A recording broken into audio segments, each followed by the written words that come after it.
मैं इस्लामुद्दीन खान और आप देख रहे हैं प्रहार टाइम्स।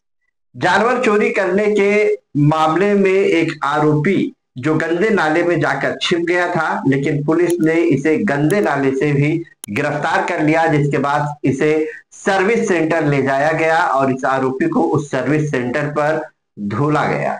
बिल्कुल फिल्मी अंदाज में अशोक नाम के इस आरोपी को लातूर पुलिस ने गिरफ्तार किया है। कर्नाटक और लातूर के उदगीर इलाके में गाय, भैंस, बकरी, भेड़, बैल चुराने में यह आरोपी माहिर था। इसके ऊपर कई गुना भी दाखिल किया गया था और पुलिस इसे काफी दिन से तलाश भी कर रही थी। मगर लातूर पुलिस को जानकारी मिली कि आरोपी अशोक रेलवे स्टेशन के पास है।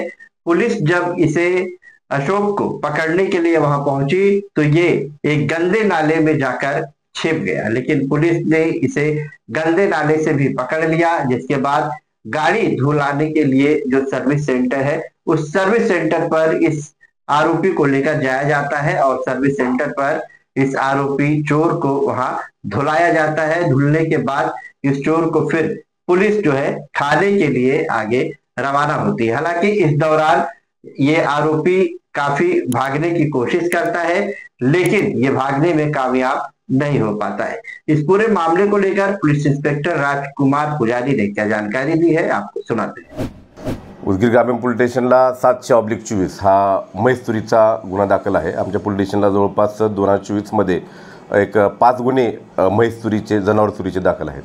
त्या संबंधानं आम्ही आमचे DBचे अंमलदार जे आहेत ते माहिती काढत होते आणि त्याप्रमाणे आम्हाला अशोक नावाचा जो 2.5 वर्षापासून सापडलेला नाही असा एक गुन्हेगार आहे, जो सराईत म्हशी चोरणारा आहे, त्याचा आम्ही शोध घेत होतो।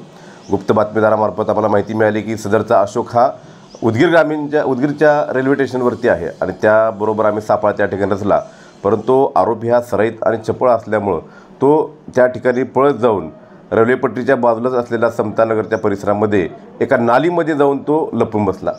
एकदम फिल्मी स्टाईलनं फक्त मुंडकं वर राहील एवढ्या अशा घाण नालीमध्ये तो लपून बसलेला होता, परंतु पोलिसांनी, आमच्या DBच्या अंमलदारांनी पुन्हा त्याचा बारकाईने शोध घेतला असता तो त्या ठिकाणी आम्हाला मिळून आला। त्याला नालीतून बाहेर काढण्यात आलं, तेव्हा तो वेगवेगळ्या प्रकारचे ॲक्टिंग करणं, पोलिसांना काहीतरी घाबरवण्याचा प्रयत्न करणं असं करत होता। व आम्ही चक्क त्याला वॉशिंग सेंटरवर जाऊन त्याचं पहिलं कपडे स्वच्छ करून घेतले आणि नंतर आम्ही पुढची कारवाई करून घेत आहोत।